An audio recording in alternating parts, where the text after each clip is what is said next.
Hello students, आज हम लोग डिस्कस करेंगे पार्टिकुलर इंटीग्रल के केसेस पे। ठीक है, तो इससे पहले वाले लेक्चर में हम लोग डिस्कस किया था कॉम्प्लीमेंट्री फंक्शन। आप चाहे तो वो वाली वीडियो जाके देख सकते हैं। ठीक है, उसके बाद ये अगर समझेंगे तो ज्यादा बेहतर समझ में आएगा। ठीक है, क्योंकि हम लोग को कंप्लीट सॉल्यूशन निकालने के लिए दो चीज मेन इंपॉर्टेंट समझना जरूरी है। पहला कॉम्प्लीमेंट्री फंक्शन के जितने केसेस हैं और दूसरा पार्टिकुलर इंटीग्रल। तो आज हम लोग डिस्कस करेंगे पार्टिकुलर इंटीग्रल। ठीक है, पार्टिकुलर इंटीग्रल शॉर्ट में बोलेंगे पीआई। ठीक है, इसके बारे में इसके जो मेन केसेस हैं, मेन चार केसेस हैं। केस वन हमारा ये कहता है कि कोई भी अगर डिफरेंशियल इक्वेशन है, कंसीडर एक फॉर्मेट से समझा रहे हैं, consider the differential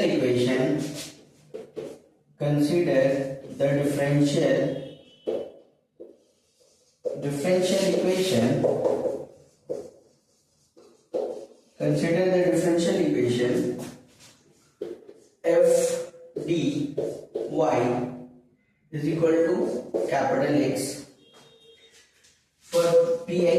इसके लिए ये लीनियर डिफरेंशियल इक्वेशन अगर दिया है तो इसके लिए पार्टिकुलर इंटीग्रल हम लोग कैसे लिखेंगे?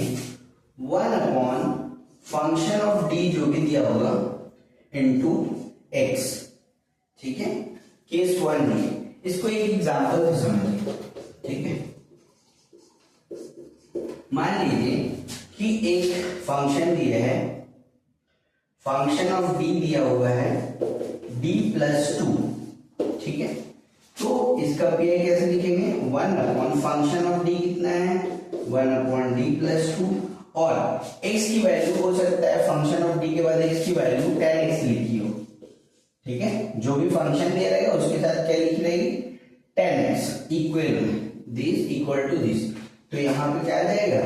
tan x आ जाएगा। तो इस तरीके से हम लोग फर्स्ट जो हम लोग का पार्टिकुलर इंटीग्रल है लीनियर के, इस तरीके से लिखा जाएगा। ठीक है, वीडियो पॉज करके आप नोट डाउन जरूर कर ले।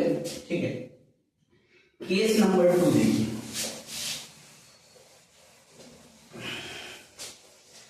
केस 2 क्या है? ठीक है, केस 2 में हम लोग को ये ध्यान देना है कि व्हेन फंक्शन ऑफ डी, ठीक है, वो डायरेक्टली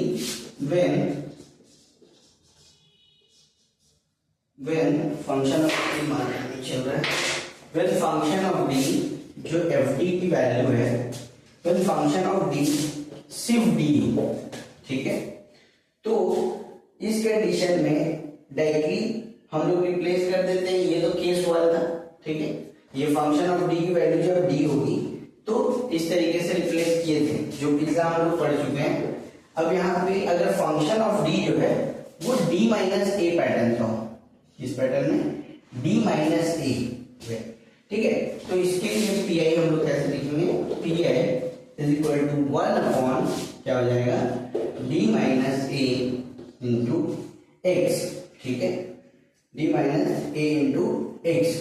तो इसको सॉल्व करेंगे तो कुछ ये पैटर्न आता है, e to the power x integration e to the power minus x capital x dx into capital x जो भी होगा वो इंटू dx। तो इस तरीके से हम लोग केस 2 जो हमारा है वो लिखा जाएगा। ठीक है, उसके बाद ठीक है, केस 3 में हमको ये समझना है, केस 3 पीआई के लिए क्या है कि व्हेन कैपिटल एक्स की वैल्यू लीनियर डिफरेंशियल इक्वेशन के साथ जो राइट हैंड साइड में कैपिटल एस इक्वल के बाद जो होगा, अगर उसकी वैल्यू का पैटर्न है e to the power x pattern का है, एक्सपोनेंशियल फॉर्म में, तो उसके लिए पीआई कैसे लिखते हैं? पार्टिकुलर इंटीग्रल उसके लिखाएगा 1 upon function of D e to the power x, वो 1 अपॉन जो भी यहाँ पे a होगा वो डी को रिप्लेस कर देगा, ठीक है, e to the power ax। बस ध्यान रहे कि जो f ऑफ a है वो नॉट इक्वल टू 0 होना चाहिए, कभी भी 0 नहीं होना चाहिए, क्योंकि समथिंग अपॉन डिनोमिनेटर अगर 0 हो गया तो नॉट डिफाइंड वैल्यू क्रिएट हो जाएगी, ठीक है। इसके बाद एक केस और है, केस 4।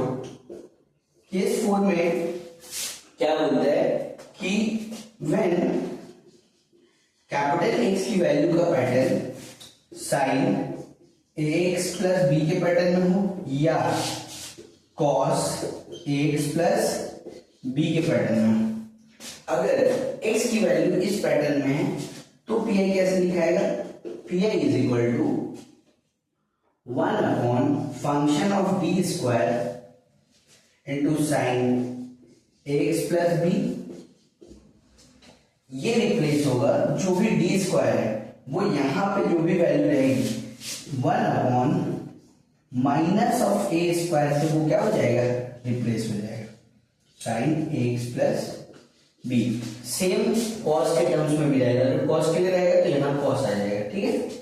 ये तो इस तरीके से हम लोग का जो 4 पार्टिकुलर इंटीग्रल का केसेस है, अगर ये ध्यान रहेगा, ये सारा अच्छे से पता होगा, तभी जाके हम लोग linear differential equation with constant coefficient का क्वेश्चन सॉल्व कर सकते हैं, ठीक है। तो सबसे पहले आप ये कॉम्प्लीमेंट्री फंक्शन, इससे पहले वाला वीडियो और ये वाला वीडियो पूरा अच्छे से देख के नोट डाउन कर लीजिए। उसके बाद नेक्स्ट डे में हम लोग linear differential equation with constant coefficient के ऊपर क्वेश्चन करेंगे, ठीक है।